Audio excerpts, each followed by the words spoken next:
Foi me dada a tarefa de falar com vocês hoje sobre a saúde emocional da família. O Senhor colocou no nosso coração de fazer esse mês, o mês da família. E tudo que você vai ouvir, as orações que nós faremos juntos, ao longo da semana, aqui nos cultos, nas nossas casas de alívio, nós vamos falar sobre a família. E a gente entende que a família é a base de tudo. A família é a base da sociedade, sim ou não? Família é a base da igreja. Só tem igreja porque tem famílias, não é? E as famílias, elas são compostas de pai, mãe e filho. É engraçado que a gente fala assim, é um casal. Quando é um casal sem filhos, fala assim, um casal. Mas quando tem um filho, fala, é uma família. Um casal não é uma família? Claro que é. Mas é interessante como o nosso conceito de família, até de uma forma inconsciente, ele engloba os filhos também, assim ou não é? E quando o Senhor criou o homem e a mulher, como a pastora Gi disse, o desejo do Senhor é que nós tivéssemos muitos filhos para povoar a terra. E é interessante que quando a gente entende os princípios da palavra, as coisas ficam mais leves e a gente para de lutar com as nossas próprias forças para fazer com que as coisas tenham equilíbrio segundo a nossa mente. Então, quando a gente vai falar de saúde, quando foi me incumbido a tarefa de falar da saúde emocional da família, automaticamente a gente pensa o que é saúde. Quando você pensa em saúde, você pensa em quê? Vocês estão aqui? Não estar doente. Ok. Eu sei que vocês estão tímidos e estão pensando, Mas o conceito de saúde, que foi descrito e que é registrado pela Organização Mundial da Saúde, o conceito de saúde pela OMS é o completo bem-estar. Não é necessariamente a ausência de doença. Não é necessariamente a ausência de doença. Grava isso. Uma pessoa saudável não significa que ela não tem doença.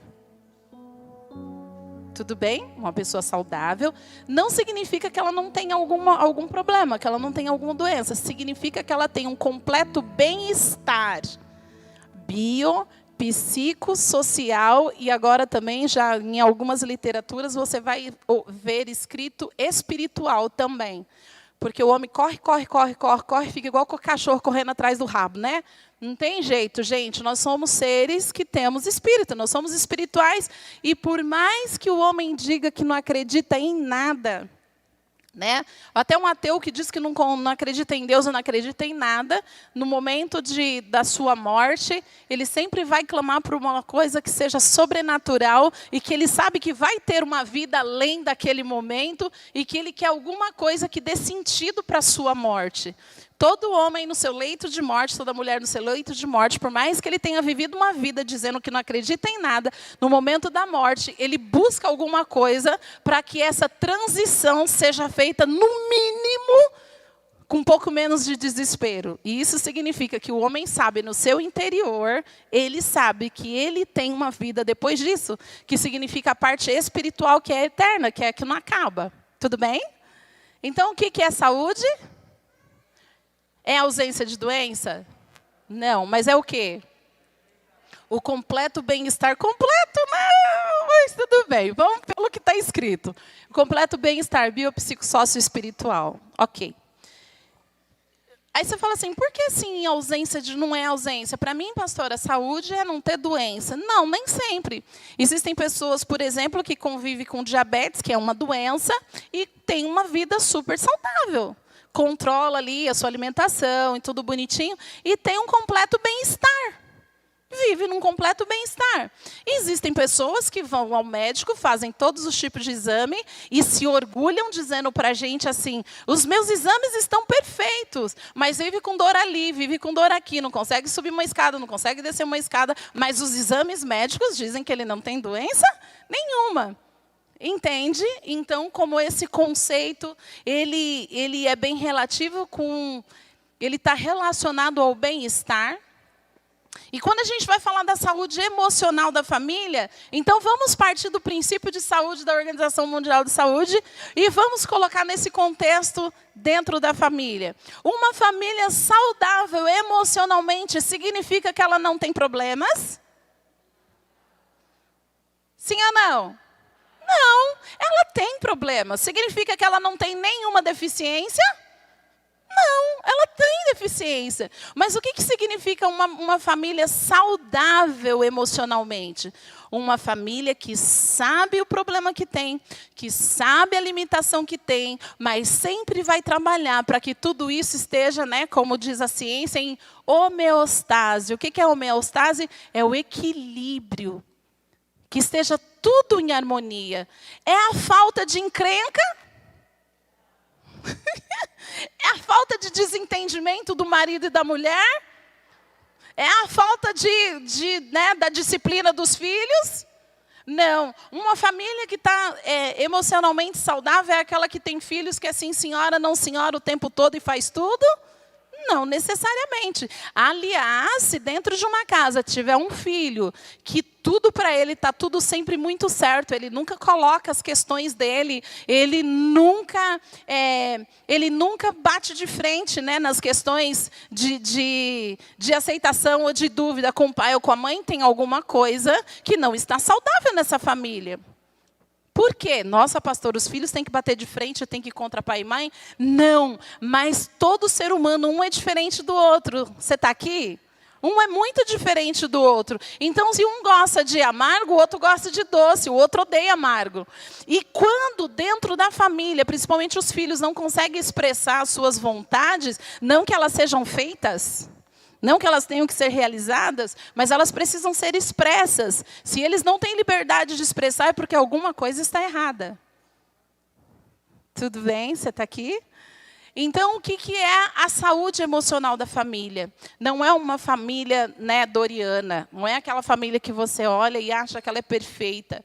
Mas é uma família que tem as suas dificuldades, tem os seus enfrentamentos, mas consegue lidar com eles.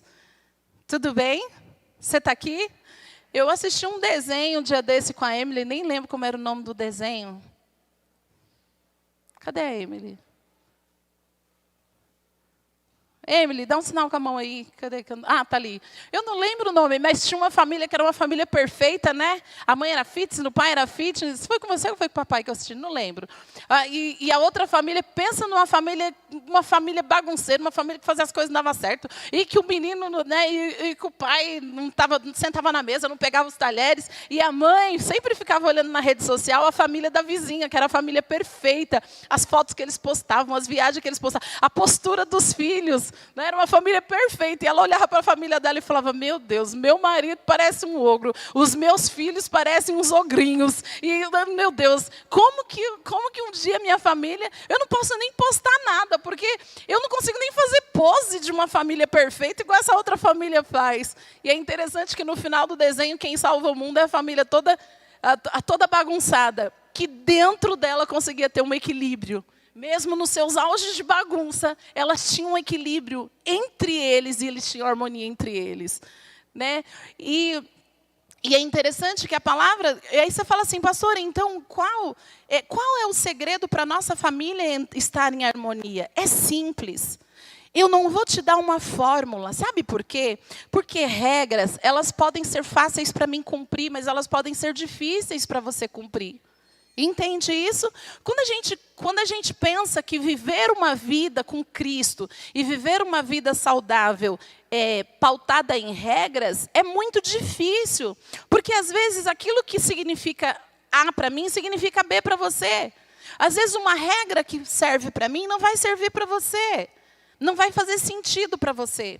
Então, para nossa casa, para nossa família, andar em homeostase, em equilíbrio, e para ser saudável, a palavra do Senhor, o Senhor nos deixa registro, trava-língua, né? O Senhor nos deixa registro de princípios. E quando a gente entende o princípio básico da palavra, a gente consegue viver em equilíbrio. E aonde está o princípio da palavra que traz o equilíbrio para dentro da nossa família? Repita comigo, Efésios. Capítulo 5. Efésios, capítulo 6, os primeiros versículos. Eu não vou ler com você, eu quero que você anota aí em casa, você reflete sobre isso. A palavra do Senhor em Efésios, no capítulo 5, quando você vai discorrendo, ele vai falando sobre o princípio para uma casa ter equilíbrio. Então ele começa e aí, apóstolo Paulo, quando escreve a carta aos Efésios, ele vai dando as dicas de como uma casa ter equilíbrio. Se essa casa entender esse princípio, essa casa será uma casa emocionalmente saudável. Essa casa será uma casa emocionalmente saudável. Aí ele vem por princípios. Aí ele começa, aí ele começa falando, primeira coisa, ele fala assim, sede imitadores de Deus como filhos amados. Ele está dizendo assim, que primeiro a gente precisa ter identidade de filho. A gente precisa saber quem a gente é e a gente imitar o nosso pai. Tudo bem? E aí, lá no versículo 22, é interessante que ele começa a falar, quando ele entra no contexto da família, primeiro ele começa a falar da nossa relação com Deus. E depois ele entra no contexto da família, Efésios 5, 22, e ele começa assim, as mulheres... vem, quer ver? Aí elas já baixam a cabeça e falam, vem, de novo essa palavra. Mas beleza, estou falando de equilíbrio de saúde emocional, tudo bem? Aí ele está dizendo assim, as mulheres sejam submissas ao seu próprio marido como ao Senhor.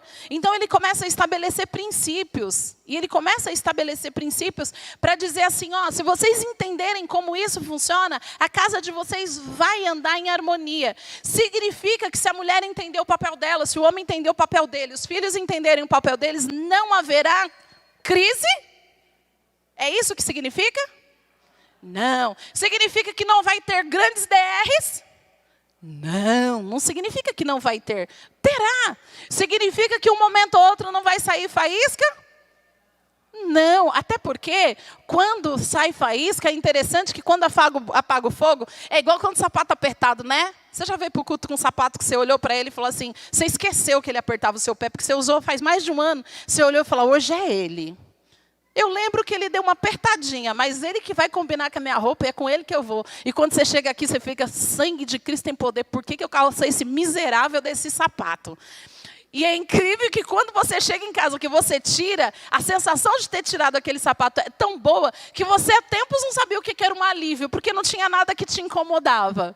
Então, até às vezes o momento de crise, o momento de dor, ele é importante para quando ele passa, você saber como é boa a sensação da reconciliação. Sim ou não?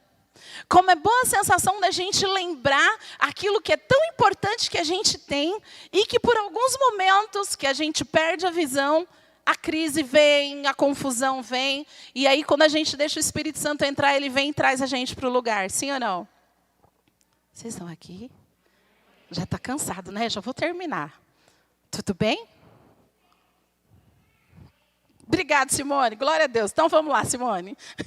Então, o que acontece? Aí, vamos lá para o princípio. O apóstolo fala, mulheres, sejam submissas aos vossos maridos. E é interessante que, assim, ele fala assim, de um versículo ele dá uma direção para a mulher. Um versículo. Mulheres, sejam submissas. Entre na missão do teu marido. Entenda que ele precisa de você, que ele tem uma missão tão grande, agora nada pessoal, mas eu que estou com o microfone na mão, ele tem uma missão muito grande, mas coitadinho, ele sozinho não dá conta, cara. Você precisa entender que até para ele se gloriar naquilo que ele faz, ele precisa que você dê uma forcinha para ele achar que ele fez tudo sozinho. Vocês me pegam no final, não pode que meu marido me defende. Então... entende? E quando a gente entende que o papel da mulher é ajudar o marido a cumprir a missão, e a gente entende que sendo submissa eles se sentem importantes, eles se sentem poderosos, eles se sentem no governo, eles se sentem no controle, e o homem quando tem o sentimento, quando ele tem a sensação pela qual ele foi criado para ter, ele se torna o melhor homem do mundo. Quando a gente entende isso, a gente entende que quando a gente cumpre o nosso papel dentro de casa, a gente vai fazer esse marido feliz. E então ele feliz, não há nada que a gente peça, não há nada que a gente precisa que ele não faça. E fazer ele feliz, fazer ele entender que ele é importante, nem sempre, na maioria das vezes, não é você sentar e ver ele, esperar ele fazer alguma coisa interessante, e a partir do momento que ele faz alguma coisa interessante, você ir lá e promovê-lo. É você promovê-lo antes que ele faça alguma coisa interessante para você e encorajá-lo a cumprir a missão e dizer para ele, estamos junto, porque eu sei que você consegue, pode contar comigo, ainda que seja para tirar os seus sapatos. Ainda que seja para te ajudar em alguma coisa que o mundo diz que é obrigação sua. E quando a gente entende essa postura, a gente não está sendo humilhada. Uma coisa é você ser humilhada, outra coisa é você se humilhar. E a honra do Senhor no reino espiritual está em nós nos humilharmos. Eu não estou dizendo que você tem que ser humilhada pelo mundo, até porque isso não está no coração de Deus.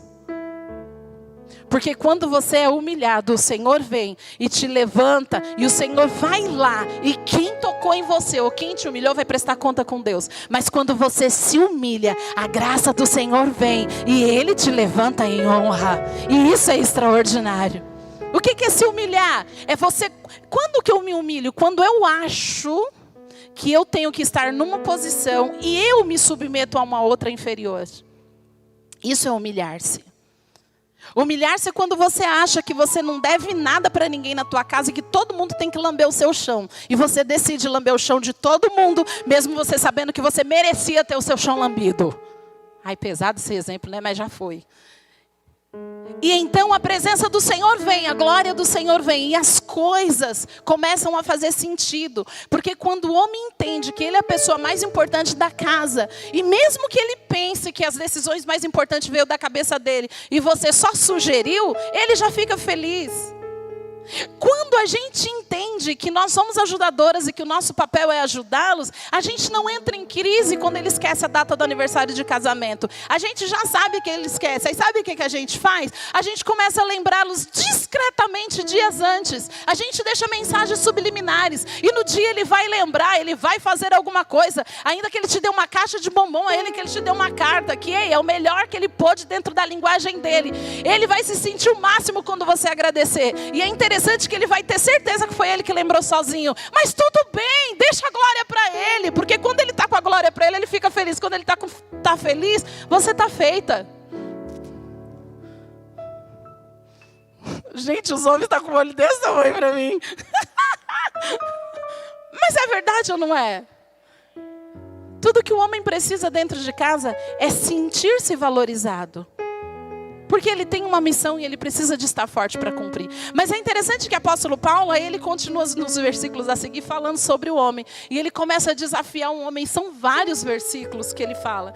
Ele fala assim, homens, amem as vossas esposas como Cristo amou a igreja. Aí você fala assim, ser submissa é mais difícil do que amar. Não, mas aqui não está falando de um amor que você conhece. Aqui está falando de um amor como Cristo amou a igreja. E sabe como que Cristo amou a igreja? Cristo amou a igreja com amor incondicional.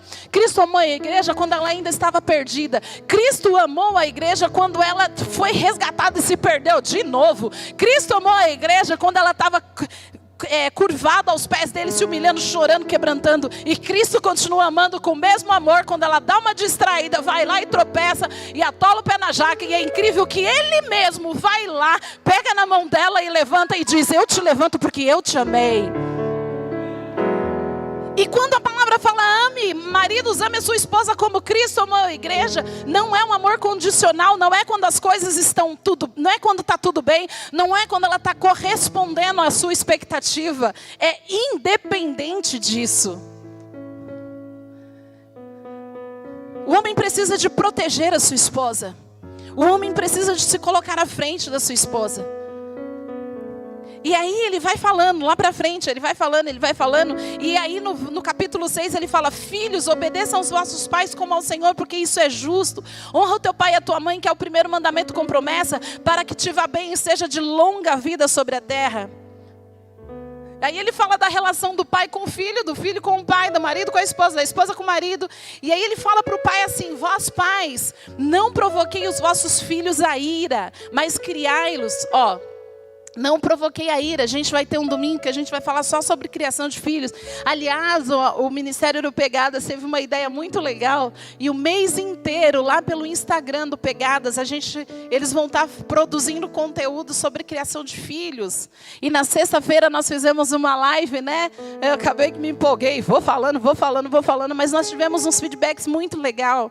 Né, muito legais, e a gente vai estar entrando nesses méritos, porque você não sabe quando que corrige, o que corrige, se não corrige, o que deixa para fazer, o que é limites, né?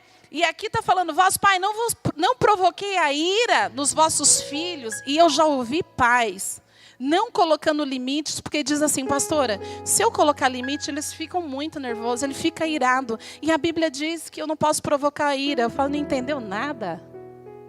Porque leu a parte B do versículo, não leu a parte A, não leu a parte B. E a parte B diz, mas criai-os na disciplina. O que é disciplina? Correção, é ensino. Sabe na escola, quando você tem a disciplina de matemática, a disciplina de português, a disciplina de filosofia, sabe? O que é a disciplina? É uma matéria que você vai aprender, sim ou não? E aí ele está dizendo assim, ó, criai-nos no ensino, na disciplina. Na ademoestação do Senhor. O que é a demonstração? A demonstração, correção, limite.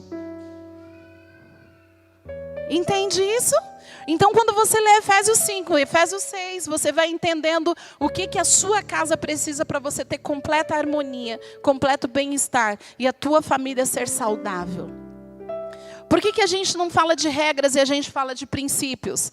Porque, por exemplo, o que as pessoas dizem que é regra? O que as pessoas acham que é princípio, mas é regra?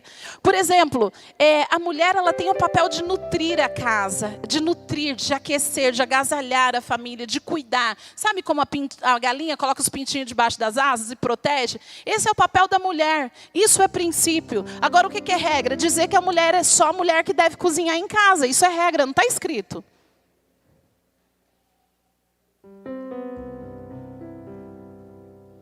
Aonde está escrito que só a mulher pode cozinhar em casa? E eu já tive que ministrar discipuladores que entrou em crise porque estava discipulando um casal de pastores onde o marido cozinhava e a mulher não cozinhava. E ela chegava para mim e falava, pastora, é um absurdo, é só o marido dela que cozinha. Aí eu até brinquei, eu falei, amor, isso é absurdo, isso é inveja da nossa parte. Bora pontuar, saber? Né? Aí eu brinquei, eu falei, tá, vamos lá. Isso é problema para ele? Isso é problema para ela? Volte lá e descubra o contexto da casa. Depois ela voltou, pastora, ela falou que ele fica muito triste quando é principalmente na sexta-feira e ela cozinha antes dele chegar. Eu falei, inveja, tá amarrado em nome de Jesus, sai para lá, capeta. Porque ele ama cozinhar para a família. Aí você vai dizer para mim que isso aí está quebrando princípio? Não, está quebrando uma régua que você estabeleceu. Uma regra que às vezes eu e você estabelecem para conviver com a nossa frustração. Calma, gente. Isso já está sendo tratado em análise, brincadeira. É zoeira. Não tem essas crises. Mas você entende que algumas coisas, às vezes a gente quer cobrar na casa do outro... Porque, na verdade, são frustrações que a gente tem, mas a gente não consegue lidar com elas. E a gente tenta colocar que seja regra na casa do outro. Não, não tem que ser regra. Você tem que viver em princípios. Se o teu marido cozinha e ele ama cozinhar, glória a Deus. É como você não pode entrar em crise quando você passa num sábado à tarde e vê a mulher na calçada lavando o carro. Você vai olhar e vai dizer, coitada da fulaninha, fulano faz ela de empregada. É o capacho de fulano. Que dó. Só que aí você vai conhecer a história. O prazer dela é lavar o carro para o marido entrar e falar, cara, ninguém lava esse carro como minha mulher. Não sei se tem alguma doida não, alguma sábia que faz isso. Eu não vou te mentir que de vez em quando eu faço, de vez em quase nunca, mas já fiz algumas vezes. E tudo bem para mim. Pode ser absurdo para você, mas eu não estou quebrando princípios. Talvez eu esteja quebrando uma regra que está na tua cabeça. Mas o princípio qual é o princípio da minha casa? Fazer o meu marido se sentir importante. Isso é princípio. Regra, aí eu vou estabelecer dentro da minha casa e você vai estabelecer dentro da sua. Mas qual é o princípio? Fazer o meu marido se sentir amado e importante. Parar de achar que eu preciso de tomar o lugar dele, senão a casa não vai andar. Ele não faz as coisas como você, graças a Deus. Porque se ele fizesse as coisas como você ou como eu, primeiro a gente não teria casado com ele, porque a gente não se suporta. A gente não suportaria outro como nós. Ai. A gente quer que todo mundo seja igual a gente coloca nosso comportamento como padrão. Mas no fundo, quando a gente encontra alguém igualzinho a gente não suporta. E por que a gente fica querendo fazer com que os filhos e o marido, ou a esposa e os filhos sejam igual a você? Por que você acha que ele tem que ser igual a você? E aí vem aquele discurso, se eu fosse você fala, glória a Deus que você não é, queridão, porque se fosse, ou glória a Deus que você não é, queridona, porque se fosse, você não estaria onde eu estou. Porque se fosse você já... Vamos voltar aqui. Entende? Você só casou com ela e só casou com ele porque vocês são diferentes. Porque se fossem iguais não teria casado porque não tinha graça. Ame quem você escolheu. Faça feliz quem você escolheu. Marido e filhos. Né? Não vou falar muito de filhos, que terá outros contextos. Mas hoje, como é o dia das mães, eu quero me atentar a falar das mães. Mas eu não quero falar para as mães, eu quero falar sobre as mães. Homens e filhos, maridos e filhos. Talvez você nunca parou para se dar conta. Mas você sabia que o ponto de equilíbrio de uma casa é a mulher e o ponto de desequilíbrio de uma casa também é a mulher? Eu vou repetir. O ponto de equilíbrio da casa é a mulher e o ponto de desequilíbrio também é a mulher. E ser esposa, ser mãe, e hoje em dia ser profissional e ser ser bombril, né? 1001 utilidades, não é um desafio fácil. O Senhor nos criou com características muito singulares, inclusive tem esqueci como é que chama. Tem uma história, tem uma historinha que se escreveu, né, que fala de algumas características da mulher, e depois eu quero ler, tem até num livro que eu estava lendo, e hoje o Espírito Santo me lembrou, e eu quis trazer, e eu achei que tipifica, que simboliza e que relata um pouco sobre a realidade da mulher. Então, ser esposa, ser mãe, não é uma tarefa muito fácil. Sabe por quê, filhos? Embora você não saiba, mas a mãe é o ser que tem desequilíbrio hormonal todo mês. E ela tem desequilíbrio hormonal por causa do seu funcionamento dos hormônios femininos. Ela tem desequilíbrio hormonal porque ela vive em picos de estresse. E você sabia que o estresse, ele não é somente a sensação de angústia, do mal-estar, mas assim, a mãe, ela vive nos picos dos hormônios. Ela tem uma alegria imensa hoje, amanhã ela tem uma tristeza terrível. Ela precisa de trazer segurança para o filho. A mãe, ela precisa de ser tudo. Ela é aquela que quando o filho vai lá e bate o pezinho bate o pezinho lá no canto da parede, ela vai beijar, ela vai pôr remédio. Ela é aquela que quando o filho está doente, ela leva para o hospital e ela precisa da injeção. Ela é aquela que nem pensa em chamar o pai quando precisa de socorrer o filho. Ela pega o filho, coloca nas costas e vai-se embora. Sim ou não? É aquela que quer socorrer a vizinha, que quer socorrer o marido, que quer socorrer todo mundo. Ela é aquela que quando o marido está de gripe, agora não posso nem falar gripe, né? Que o povo vai achar que é... Mas é aquela que quando o marido está tossindo e olha para ela e fala, amor, eu estou morrendo. Ela sabe, né? Amor, eu estou morrendo. É melhor você ligar para a funerária porque minha garganta está coçando e eu tossi. É aquela que vai lá, levanta de madrugada, faz o mel, faz o remédio. É aquela que sofre e chora porque ela passa todos os anos, pelo menos 2 vezes por ano no ginecologista, numa situação muito desagradável, mas ela sofre e chora porque o encardido, aliás, o abençoado do homem, precisa de fazer um exame 1 vez por ano, depois dos 40, e a criatura não vai. E ela precisa de tentar convencer essa criatura a ir. Ela é aquela que ouve o pai, o marido ficar gemendo, reclamando, mas ela empurra ele para ir para o médico, mas ele não vai. Raça difícil de procurar um médico é homem, não dessa igreja, os que não vieram, os que devem estar assistindo por lá. Porque ele acha que a mulher vai dar conta de fazer ele se sentir bem. Ele não conta para o médico, mas ele chora no ouvido da mulher o tempo todo. Não, são vocês que estão aqui. Qualquer semelhança é mera coincidência. E ela vai suportando tudo isso.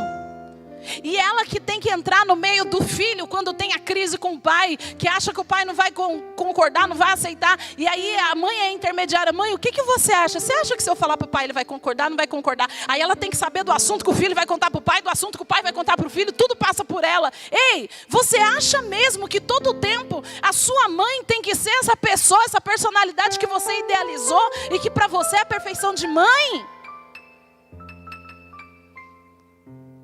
Pais e filhos, saia deste lugar de julgamento e desça para um lugar de compreensão nessa manhã.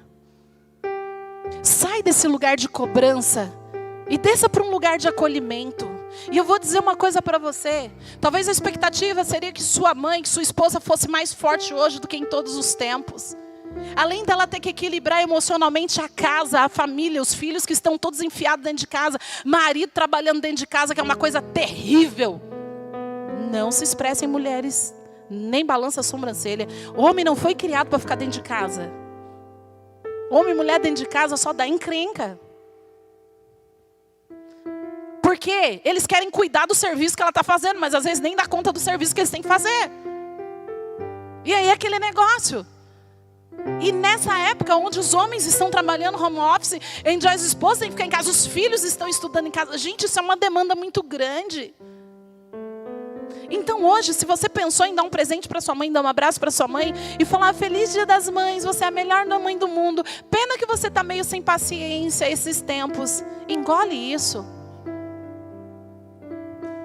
E pode ter certeza que isso vai lhe dar uma dor de barriga, porque nessa fala não tem nada de bom, nenhum tipo de nutriente para o seu organismo absorver. Vai passar direto quando você engolir. Então que nesse dia, quando você está ouvindo sobre família, você faça um balanço. Quem é a pessoa que Deus, não importa. É porque você não conhece minha mãe, eu não preciso conhecer, basta você se conhecer. Eu já vou dizer para você como que você pode lidar com a sua mãe e facilitar a vida dela. Facilite a vida da sua esposa. Talvez você se esforçou para dar um almoço especial para ela. A mãe vai ficar feliz, é claro, que a gente é tão besta que pode vir com um canudo de macarrão pintado de rosa, que pra gente é a coisa mais linda do mundo. E a gente não faz média, pra gente é a coisa mais linda do mundo. Verdade ou mentira, as mães estão aqui?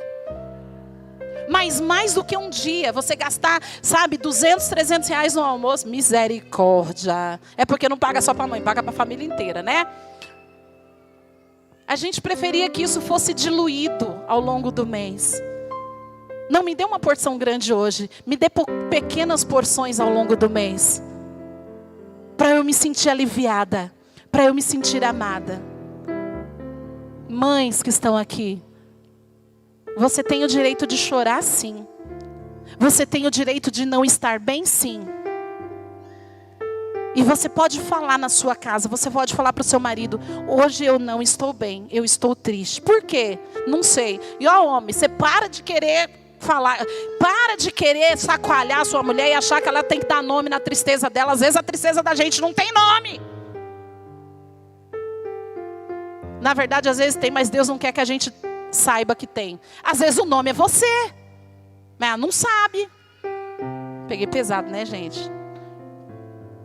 Para de falar, mas por que você tá com essa cara? Eu não sei, tô triste. Triste por quê? A comida, o armário tá cheio, comprei a roupa que você quis. Ei, para a saúde emocional de uma mãe, essas coisas são só paliativos. Essas coisas não curam. Essas coisas não resolvem. Se talvez você preparou todo o seu investimento para hoje, teu investimento emocional, o combustível que você quer injetar na vida da tua mãe, dilua. Mãe,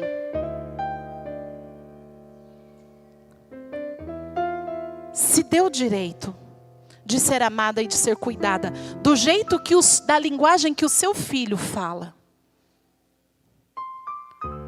É certo que existem algumas mães narcisistas? Sim. Existem algumas mães egocêntricas? Sim.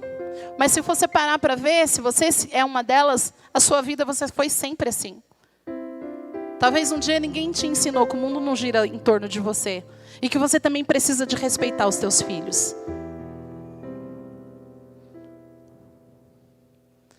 E se você entra em crise, quando você não ganhou um presente de 50 mil reais no Dia das Mães. Se você entra em crise porque o teu filho não veio almoçar com você, porque o filho dele resolveu fazer alguma coisa particular com ele e com o filho dele para a esposa dele, primeiro, vai aos pés da cruz.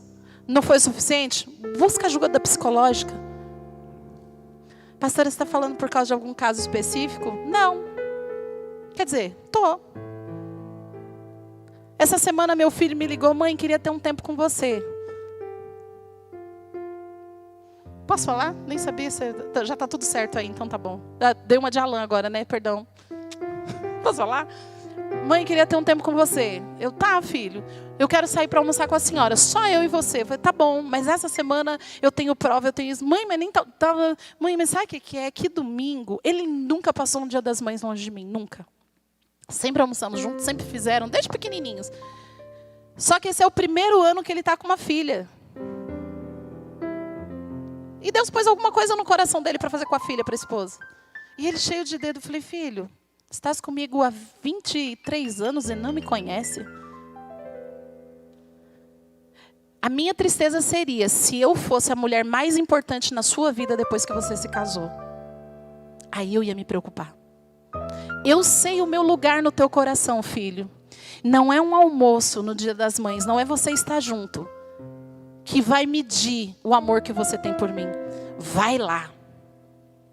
Mas eu preciso sair com a senhora. Eu falei, a gente vai sair. Mas ele queria que fosse assim. Eu falei, filho, essa semana eu não consigo.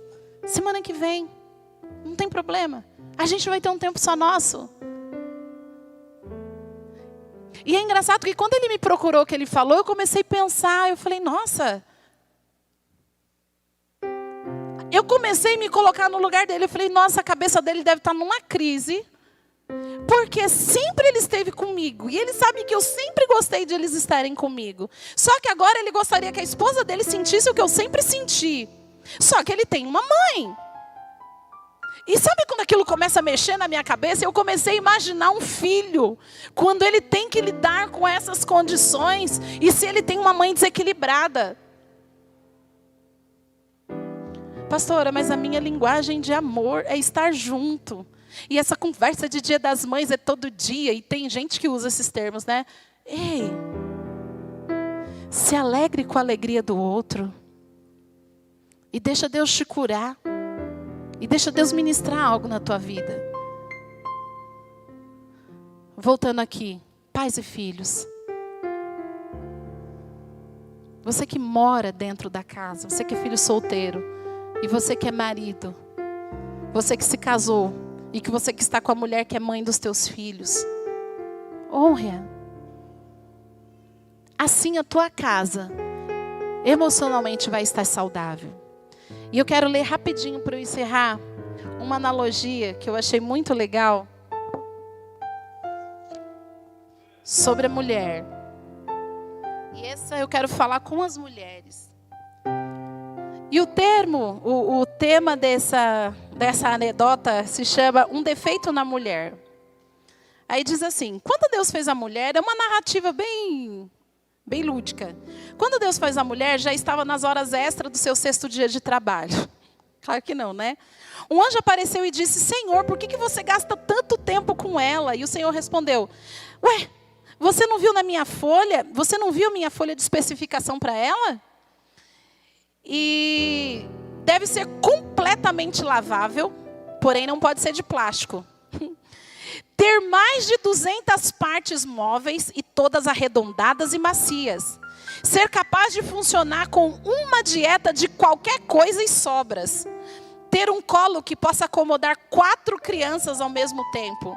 Ter um beijo que possa curar desde um joelho ralado até um coração ferido. E fazer tudo isso somente com 2 mãos.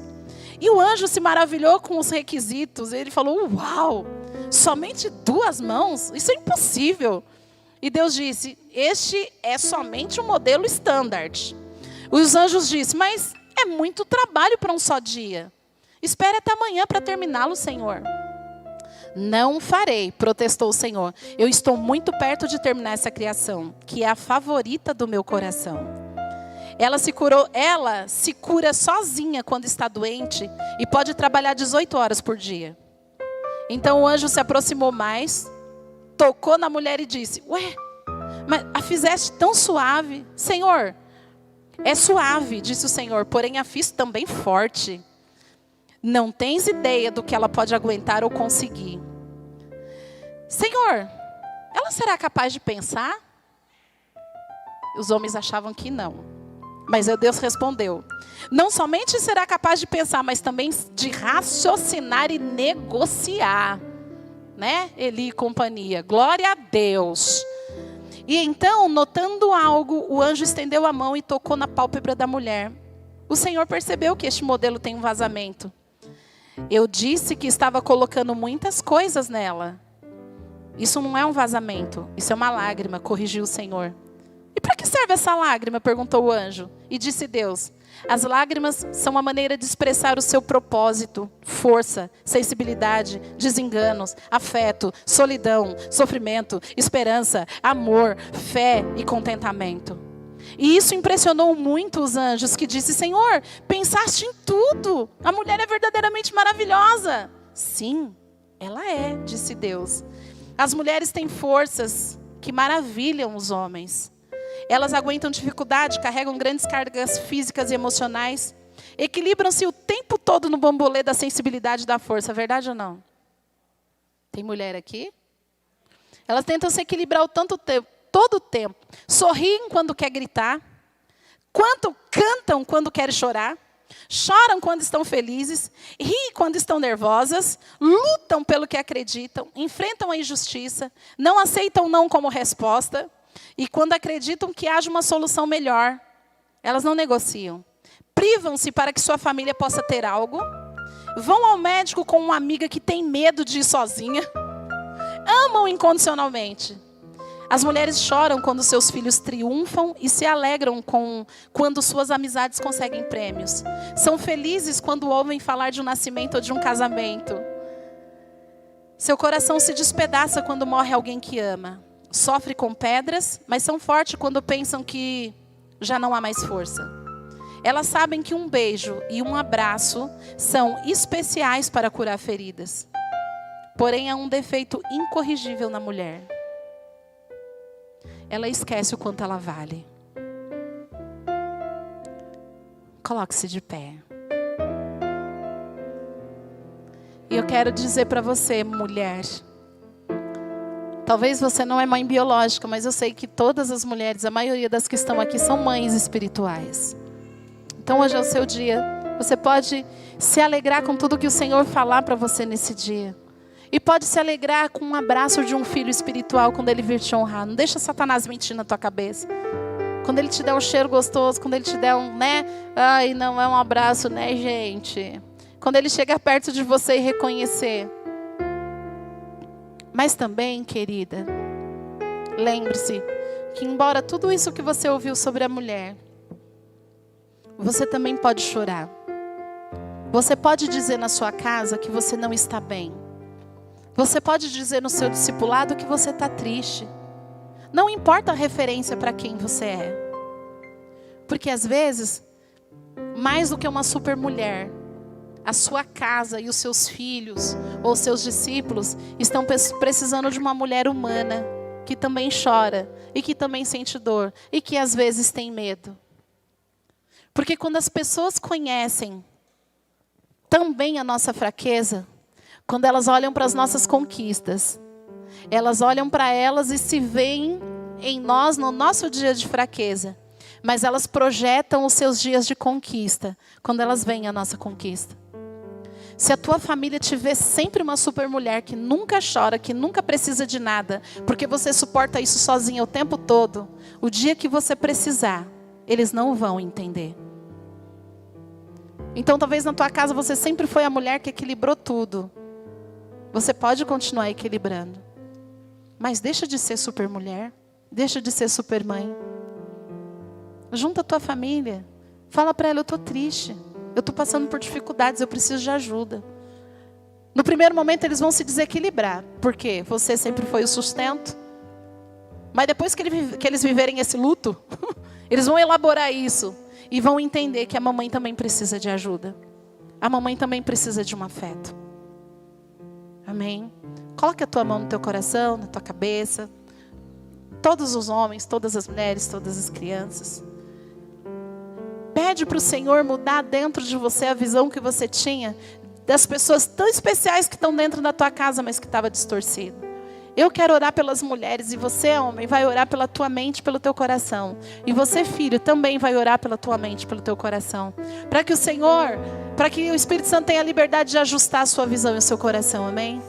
Pai querido, eu quero liberar, Senhor, uma palavra sobre a vida de cada mãe e de cada mulher que está aqui.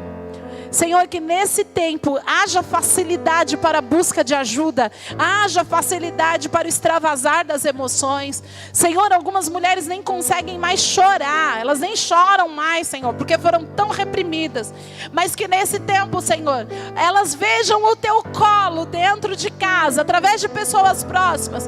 E eu oro para as famílias que estão aqui, que elas sejam transformadas, que elas sejam, Senhor, mexidas pela tua presença, e que elas não tenham expectativa de serem famílias perfeitas, mas que elas busquem o equilíbrio vindo da tua parte, e que quando as pessoas olharem, elas não vejam como famílias perfeitas, mas elas vejam como famílias abençoadas, e que é possível sim ter o equilíbrio dentro das casas.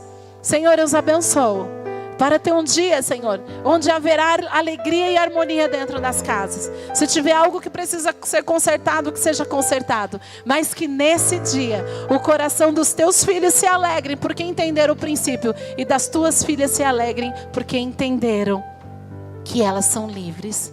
Em nome de Jesus. Amém. Aleluia. Aleluia.